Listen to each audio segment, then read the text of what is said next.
Vamos começar a falar de seleção brasileira, então? Vamos começar a falar de seleção, que a gente já começou.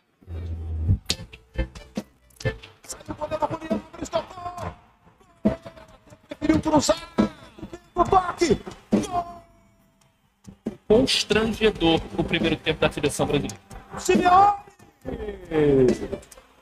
Vai se configurar uma goleada. Paliza.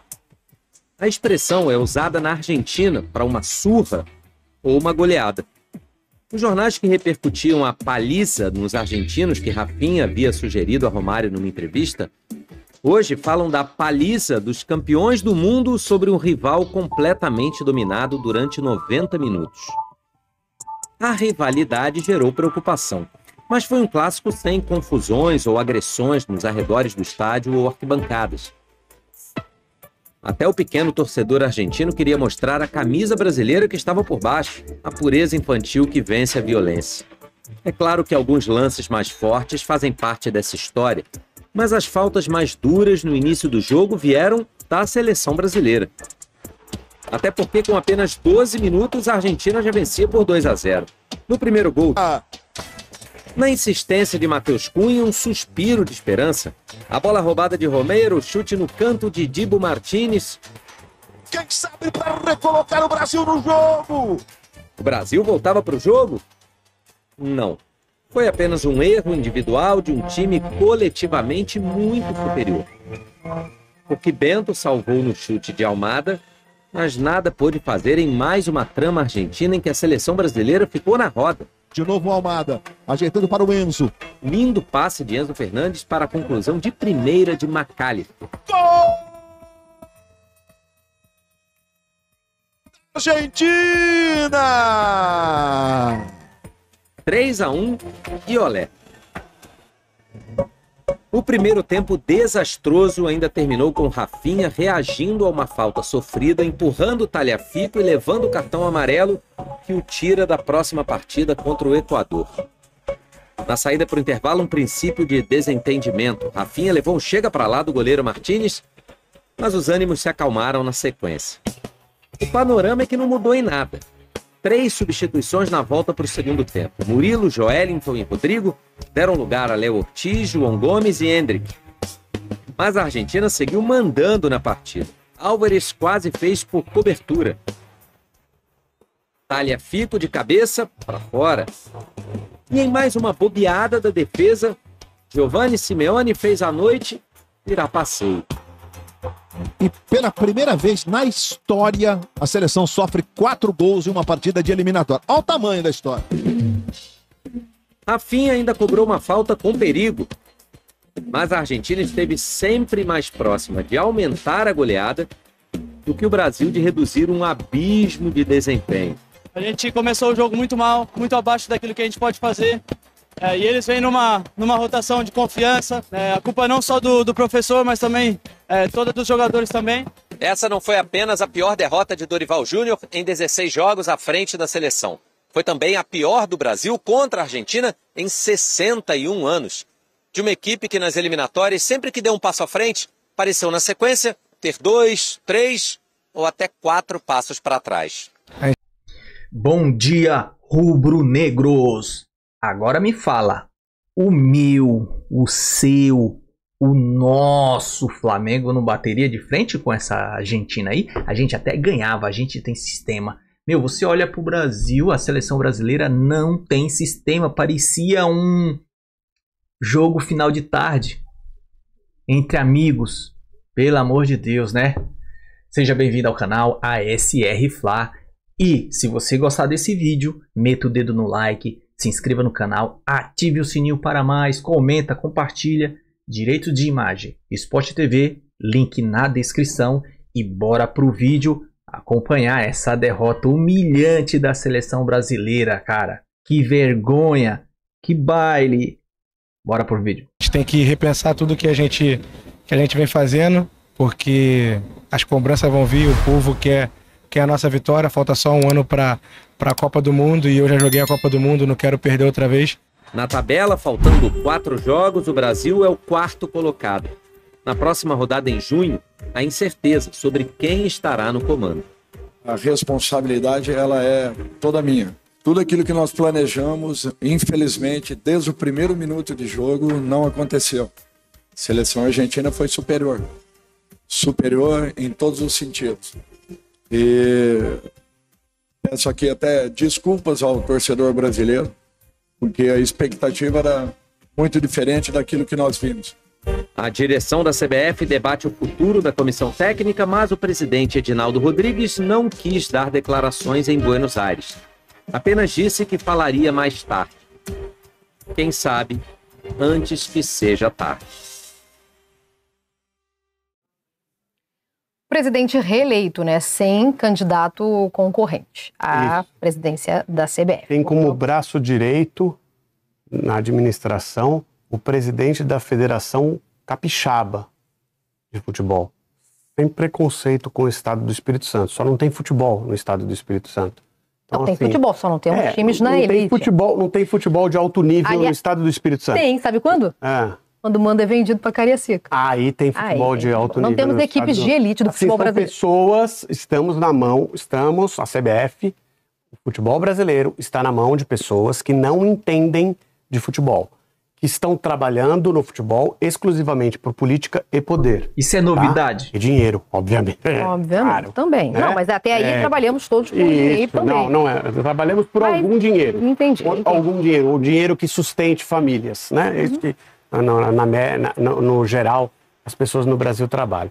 Eu estou falando de muito dinheiro. Muito dinheiro. Né? Então, não vai dar certo. Não tem como dar certo. Falta um ano e pouco para a Copa do Mundo. Não tem como sair do zero total ou do menos, que é o que a gente está, para a final da Copa do Mundo, como prometeu o Dorival Júnior. Dorival Júnior, que é uma pessoa séria, uma pessoa correta, bom profissional do futebol, mas deveria ter pedido demissão ontem. Se a culpa é toda dele, ele assume a responsabilidade por essa vergonha que a seleção brasileira passou, que isso foi ridículo. Isso é a maior derrota da história do futebol, da seleção brasileira desde o 7-1. É a maior derrota numa partida de eliminatórias da Copa. Isso é uma vergonha. Então, as pessoas que se sentem envergonhadas por um trabalho mal feito, e não vinha sendo... Porque não é um acontecimento. Você fala assim, olha, estava tudo tão bem, de repente teve um acontecimento e... Um apagão. Isso, o apagão foi o 7-1. E eu queria falar dele, inclusive, porque desde aquele jogo, a seleção não sofria 3 gols no primeiro tempo, sabia? Mas... Esse foi o último jogo que a seleção tomou 3 no primeiro tempo. O 7-1 tem um pouco de apagão, tá? Tem algum trabalho ali sendo desenvolvido, o Brasil... Mas havia sinais. Com alguma... Não, havia sinais não de 7-1. Havia sinais que você podia perder uma semifinal para a Alemanha. Mas você sempre pode perder uma semifinal para a Alemanha. 7-1 não precisa. Os sinais não temos, talvez a gente não tenha o time tão forte para ser campeão aqui no Brasil. Esse era o sinal que a Copa vinha dando. Mas, de repente, com a camisa, com a força da torcida, a gente ganha da Alemanha e depois ganha da Argentina na final. Acho que não ia acontecer e a gente se livrou de perder mais uma para os argentinos no Maracanã. Mas, enfim, ali o 7-1 especificamente é um apagão, porque as coisas estavam, digamos, ok na seleção brasileira. As coisas não estão ok na seleção brasileira. O trabalho é ruim desde antes do Dorival Júnior. Então... Uma coisa, né, Loffredo, em cima dessa questão do apagão, o placar do 7-1 claramente é pior, né? Não precisa saber muito de matemática para saber que o 7-1 é pior do que o 4-1. Mas em termos de desempenho em campo, se você pegar os números, a quantidade de chutes que o Brasil tenta dar contra a Alemanha foram mais de 10 tentativas de chute. Ontem o Brasil chutou uma vez no gol, num lance em que a Argentina tropeça na bola e dá um gol de presente. E só, mais nada. Não, assim, eu acho que tá num nível 7-1. É que o 7-1 é em casa, era uma Copa do Mundo, mas tá no nível 7-1. Eu tô com o Vini. Acho que em futebol desenvolvido, talvez tenha sido pior. O que a gente viu foi pior. 13 finalizações... Não dá. Né? 13 finalizações a 3, sendo que uma dessas 3 aí foi uma falta cobrada pelo Rafinha, que a gente olha como finalização. Foi o Rafinha, né? Mas a gente olha como finalização e não é exatamente uma finalização. Teve uma que bateu ali na trave. Não, a da falta. Não, uma falta, e teve uma que foi na barreira e o goleiro pegou. 8 finalizações no gol contra 2 da seleção brasileira. Em posse de bola... Não, essa conta como finalização no gol, essa do Rafinha. Não, aí é que tá, conta, mas... Se você fosse contar esse jogo para alguém, você contaria como isso? Não, talvez não coloque o lance nos melhores momentos. Isso aí. 54% a 46% em posse de bola deu a Argentina também. 6 escanteios a 0, 12 faltas cometidas pela Argentina, 19 nossas. Imprecisão nos passes, a Argentina é melhor. Mas tocando muito mais a bola, tá? Pelo menos nós fizemos 19 faltas, né? Até bom ali, ó. A 87. Em desarmes, um jogo equilibrado, deu até mais pro Brasil, né? 15 a 14. 5 cartões amarelos para cada lado e nenhum vermelho, hein? Seu Dibu, você deu bem, hein? Aquilo ali que ele fez, a Pace... A do Otamendi também é... Mas o Dibu não tinha nem jogo mais. É. Ele faz aquilo ali, ele sai do gol, bom. Vamos lá, vamos sobre... O Dibu fez embaixadinha no jogo, gente. Fez. Assim, Mas aí é Dibu sendo Dibu, né? O que eu tô falando mas aqui... diz muito sobre a falta de respeito hoje. Que... Isso. Não, mas olha só, o gol que a gente acha, Vini... O gol, que aquele gol foi achado. Pra quem não viu o jogo, a gente não construiu jogada nenhuma, não, tá? O gol foi achado. A bola tá sendo tocada. Gente, é uma partida que valia vaga. É tudo bem que a Argentina já jogou classificada, né? Mas a gente tá falando de eliminatórias. Quando a Argentina entra em campo, já tá classificada pra Copa. Aliás, já vamos mostrar quem já carimbou vaga. Aquela bola que a gente acha que vira gol, ela tá sendo tocada dentro da área da Argentina. Isso é impensável num jogo que vale vaga na Copa do Mundo. Você só faz isso quando, vou falar pra vocês, você não tem o menor respeito pelo seu adversário. Você vê ele absolutamente inofensivo. E o goleiro fazendo embaixadinha. Exato. Pra quem disse... Em português, pra quem disse... Dito, é isso? Não, e assim, vamos falar. No dia anterior tem gente dizendo que vai dar porrada em Argentina e o goleiro faz embaixadinha. Eu já te falei que eu não vou muito. Furado, assim, são jogadores que... são jogadores também, porque tem toda a estrutura da CBF, tem as questões da comissão técnica, mas são jogadores apagadíssimos, que jogam bem nos seus clubes, postulam a condição de melhor jogador do mundo na temporada, mas que na seleção, e talvez tenha um pouco por conta da bagunça que é a seleção, são apáticos. São apáticos. Rafinha é um jogador que agora tá claro que é bom de papo, bom de conversa, né? Olha lá, resenha, mas a realidade é que a gente sentiu, cara. A Argentina é melhor, tem que ser humilde, entender. Eles pensavam, o Dorival tentou fazer o mesmo que o Filipão fez. Queria ir pra cima de um time que é melhor. Tem que reconhecer, a gente não tá numa melhor fase, vamos retrancar atrás. Queria partir pra cima. Eu me lembro do Felipão falando do ligeirinho das pernas, que era o menino lá do Atlético Mineiro que hoje tá lá. A gente tomou uma traulitada. Hoje é a mesma coisa. Não é assim, cara. Bora pra cima, mas se resguardando atrás. Tudo que falou também, vamos fazer e acontecer, só serviu para agitar os argentinos. Só isso. Sabe que depois do 4-1 eu fiquei pensando ainda mais sobre a declaração do Rafinha. Eu acho que primeiro tem um ponto que daria porrada nos argentinos, instigado pelo Romário. Essa frase não sai da cabeça do Rafinha. Isso. O problema é que você querer brincar de Romário tem a parte difícil, que é entrar em campo e fazer acontecer.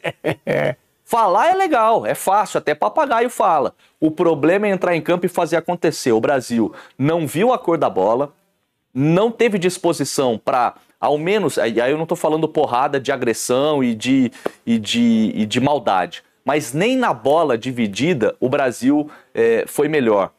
E aí, gente, desculpa, né? Assim, ficou muito, muito feio, porque falar, prometer, porrada neles...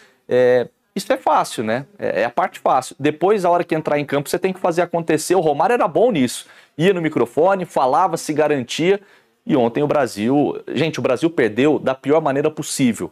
Porque os argentinos, depois de ouvirem isso do Brasil na véspera, eles nem pra porrada foram, eles ganharam na bola. O que pra gente é pior ainda, né? Sim.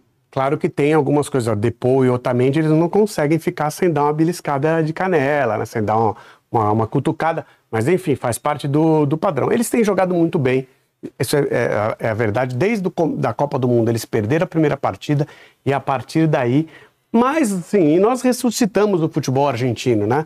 Nós fizemos uma Copa América aqui para eles ganharem, organizamos tudo bonitinho no meio da pandemia, que não era para ter feito, mas o governo brasileiro insistiu, a CBF competição também. Que a Argentina não quis receber, né? É bom lembrar. Isso, e aí a gente pegou e fez para eles ganharem aqui, ressuscitamos a Argentina e tá aí. Fica muito difícil agora de ganhar, porque nós trouxemos de volta para o cenário internacional um rival... O gigante que estava adormecido. Que estava ali meio de canto, que tinha seus problemas, tinha o melhor jogador do mundo, mas tinha diversos problemas, inclusive... Que também tinha dificuldade de jogar o melhor jogador do mundo, e nós trouxemos eles para o cenário internacional de volta, estamos ajudando, cada vez que nos encontramos com eles, contribuímos mais para a evolução deles, enfim... A gente faz um trabalho de moral interessante. E hoje tem camisa da Argentina nas ruas pelo Rio de Janeiro, hein? A gente constrói um trabalho de moral. Vou lembrar também, já que nós voltamos a 2014, naquele fatídico 7-1, foi a primeira vez desde então que o Brasil também sofreu 4 gols. Na verdade, em um amistoso, em 2023, a gente tomou um 4-2 para Senegal, tá? Mas quando a gente olha para partidas oficiais, aquela pela Copa, essa pelas eliminatórias, foi a primeira vez e a única para quem quiser. Aí, ó. Essas são as maiores derrotas só em eliminatórias, tá? Porque eu tô falando muito do 7-1, 7-1 foi Copa do Mundo. Então, eliminatórias, a gente teve um 3-0 pro Chile, sofrido em 2000, tá vendo? É tudo anterior. Um 3-1 pra Bolívia em 2001, em 2005 o mesmo placar para a própria Argentina. Não, a 3-1, dependendo de como o jogo se desenvolve. Eu acho que é muito mais pelo jogo do que... acontecer. Por exemplo, pra mim, muito mais grave que tomar esse 4-1, mas muito mais. Com 2 minutos. Foi aceitar o baile, meu Deus.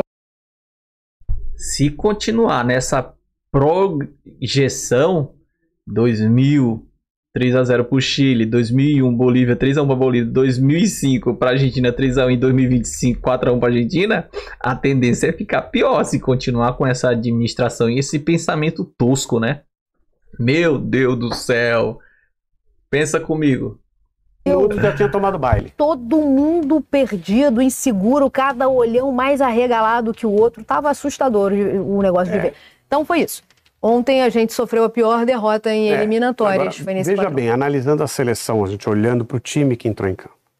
Estávamos em campo com o nosso terceiro goleiro. Inseguro. Um goleiro que eu já não consigo entender. Você acha que você é mais exigido na Arábia Saudita sendo titular do que sendo reserva no Real Madrid? Ele acha... Não há santo que me prove isso. Não, tudo bem. Sendo goleiro, você não pode ser reserva em hipótese alguma. Mas peraí, você vai ser titular na Arábia Saudita? Não, mas assim, você não poderia convocar um goleiro reserva. Mas o Rafael tá aí direto. Não, o Rafael é titular de São Paulo. Não. Tá. Você tá falando de clube. Perfeito. Um goleiro que estivesse na reserva do porque clube, o Bento era reserva. Esse é meu ponto, entendeu? Não podia ser convocado. Mas assim, nosso goleiro é um goleiro, terceiro goleiro, e é um goleiro inseguro e joga numa liga que ele acha que é muito boa, mas que é fraca. Quem acha que é muito boa? O Bento acha que é muito boa. Não, acho que não acha. Ele vai ganhar muito dinheiro e tudo bem. Ele deu entrevista falando.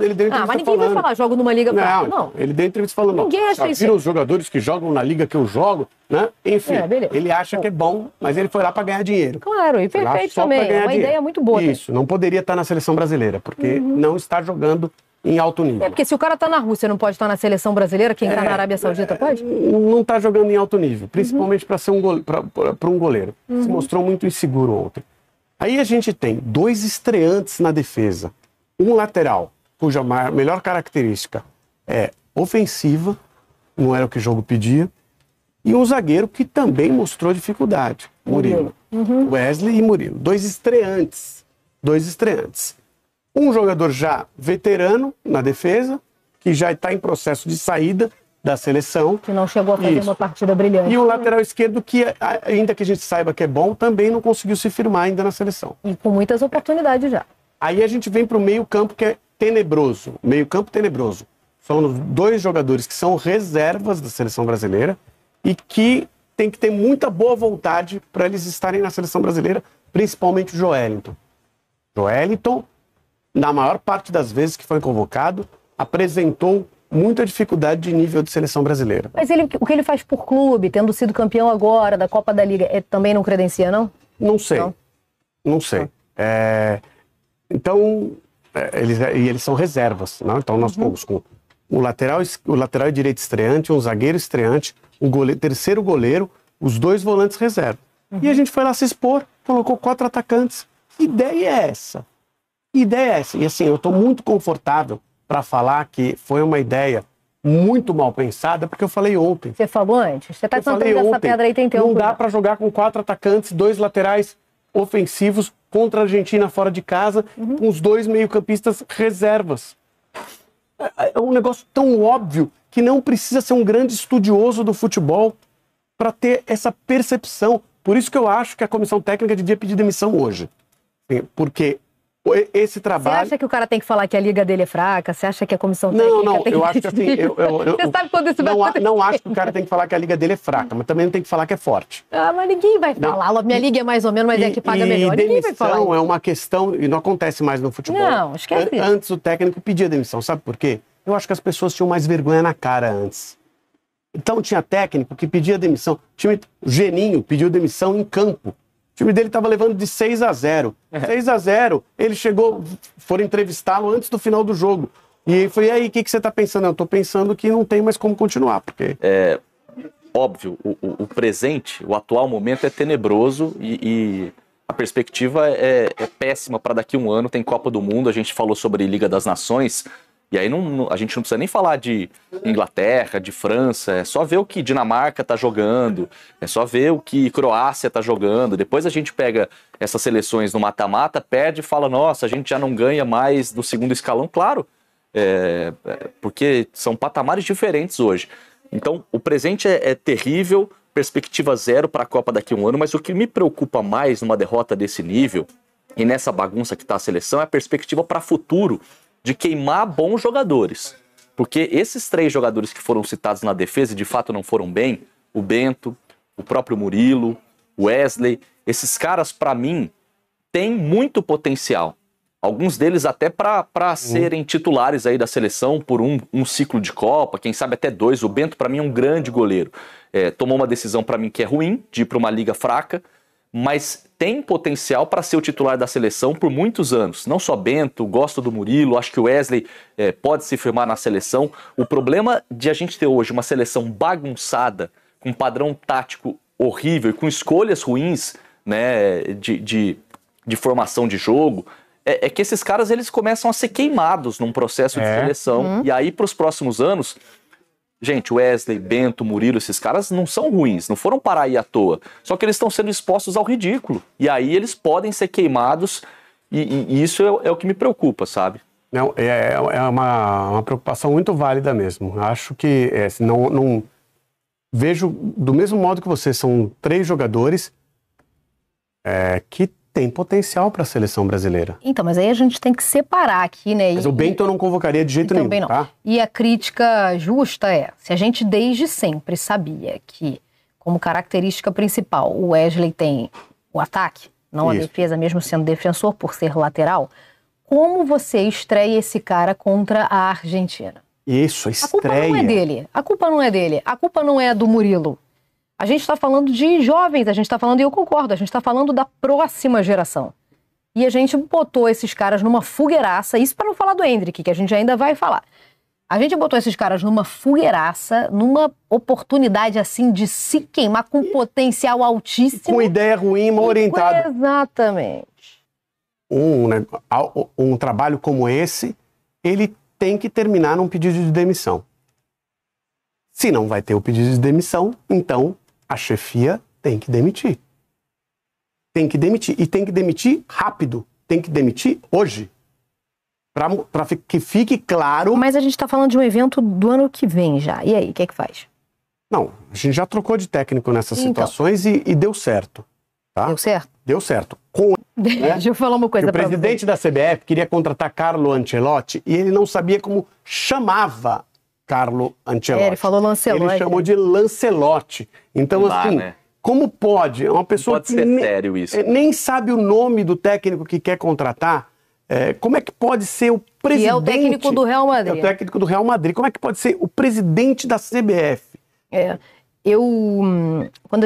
Então, galerinha, é isso aí. Não tem muito o que falar. Se gostou do vídeo, meta o dedo no like, se inscreva no canal, ative o sininho, comenta. pra gente interagir. Compartilha aí entre os amigos, grupo de WhatsApp, quem é rubro-negro e gosta. Porque aqui a gente é rubro-negro, mas tá admirando aqui o serviço admirando o serviço da seleção, porque é nós. Mas, meu, eu anotei aqui, 7-1, foi esse mesmo roteiro de 7-1, vamos pra cima, ligeirinho das pernas, foi isso que o Felipão falou. Porra, tranca, põe 3 zagueiros, solta os laterais, o Wesley, que é o bom ataque, tinha que tirar o Guilherme Arana, tinha que ser o Ayrton Lucas, que é rápido. Meu, como que o Simeone ganha, o filho do Simeone, que é o Juliano, ganha na corrida e dá chute e faz o 4º gol em cima do Guilherme Arana, que já estava dominando a bola. Ele e o Marquinhos. É impressionante, cara. Foi humilhante. Eu vou estar repetindo isso, mas é humilhante. Uma derrota histórica. E isso sirva de exemplo para tomar uma atitude e já tomar novas atitudes e correr atrás do prejuízo. É sacudir a poeira e ir para frente. Vamos aí. Beleza, pessoal? É isso aí. Vamos continuar na cobertura. Mas estamos junto. Saudações rubro-negra.